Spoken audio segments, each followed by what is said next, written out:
One of the new features in KiCad 8 is the ability to customize hotkeys for a more streamlined workflow. With this capability, you can assign alternate hotkeys to any action in the schematic and PCB layout views. Let me show you how this works. To get this to work or to configure your primary and alternate hotkey, just go to the KiCad menu, settings, or preferences depending on your operating system. And here you'll see the hotkeys menu.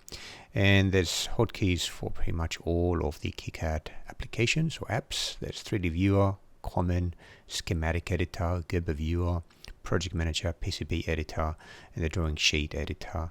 So let's say that you want to edit one of these hotkeys. You can see we've got the hotkey column. This is the primary hotkey and the alternate hotkey.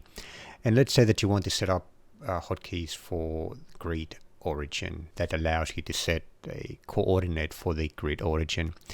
So the way to do this is to use the context menu, right click on that row, and there's edit for the primary hotkey and edit alternative for the alternative hotkey.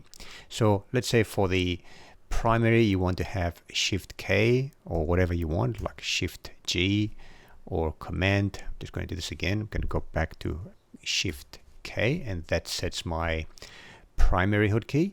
And then again, anywhere in the row, right click, edit alternate, and that will give you the window to set an alternate. So I'm just going to go for Shift L for the alternate. So Shift K, Shift L for this example.